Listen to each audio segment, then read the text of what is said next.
As someone who comes from a Chinese family, I know what school punishments are like. If we do something wrong, our parents get notified and we experience hell. But some punishments these days are even unbelievable to me. Here are some of the harshest school punishments ever. 1. Monster closet. In Vernet Charter School in Houston, Texas, a teacher and his aide placed their pre-kindergarten students in custodial closets that they called monster closets. In one specific case, 4-year-old Kalon Chani was sent to the closet for laughing at another student who was sent to the closet. Is that even a punishable offense? The teachers supposedly held the closet door closed with their feet while the children cried inside. They were kept in there for around 5 minutes. Chani cried so hard he threw up and was sent home, and when his mother heard about the situation, she made sure to report the incident to the school board. Thankfully, the teachers were suspended without pay. Monsters are like every small child's worst nightmare, and they made pre-K students stay in the monster-filled pitch-black space for 5 minutes. 2.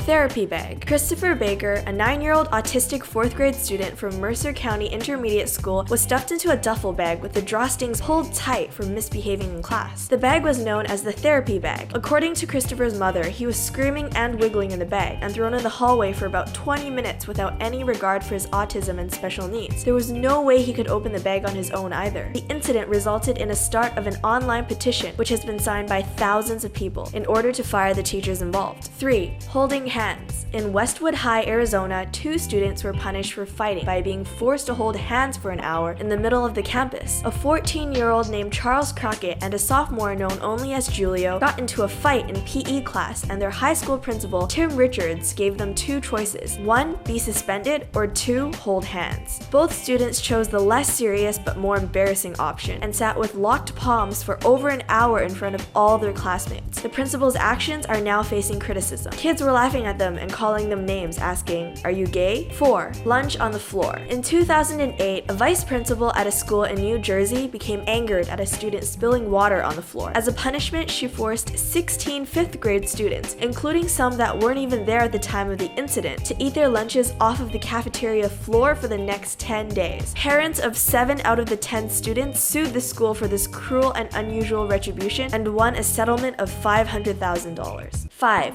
Braids. 7-year-old Lamia Kamen was persistently playing with her braids in class in 2009, which led to the teacher calling her to the front and cutting one of the braids off. The child's mother confronted the teacher about this, which led to an apology and Lamia moving class, but further action was later taken as the teacher ended up getting suspended without pay for her indiscretion. 6. Strip searched. In 2003, a 13-year-old student was accused of having prescription-strength ibuprofen. As a result, she had her backpack searched for the offending items. Unsatisfied when nothing turned up, the school sent her to the nurse's office where she was strip searched. Her parents were not informed of the incident and immediately took the case to court when they found out. 7. Suspended because of a haircut. 12-year-old middle schooler and huge basketball fan Patrick Gonzalez got a haircut of his favorite NBA player, Matt Bonner, shaved into the back of his head in 2012. His mother had gotten the haircut cleared with the school, but when he arrived the next day, he was suspended as it was claimed it acted as a distraction. Having to shave the image off his head to return to school, the San Antonio Spurs, the team that Matt Bonner belonged to, heard about the incident and gave Patrick free tickets to their playoffs. 8. Punishment with peas. Recently, a picture went viral of what appears to be 2 fingertips with something attached to them, but it is actually an image of a schoolgirl who is forced to kneel on frozen peas as punishment. Apparently, this is quite a regular used form of punishment in parts of China and other areas across Asia, and it can become incredibly painful after a short period of time. So these were 8 of the worst school punishments ever. Have you ever experienced something as bad as this? Leave a comment down below and make sure to like and subscribe. See you guys next time!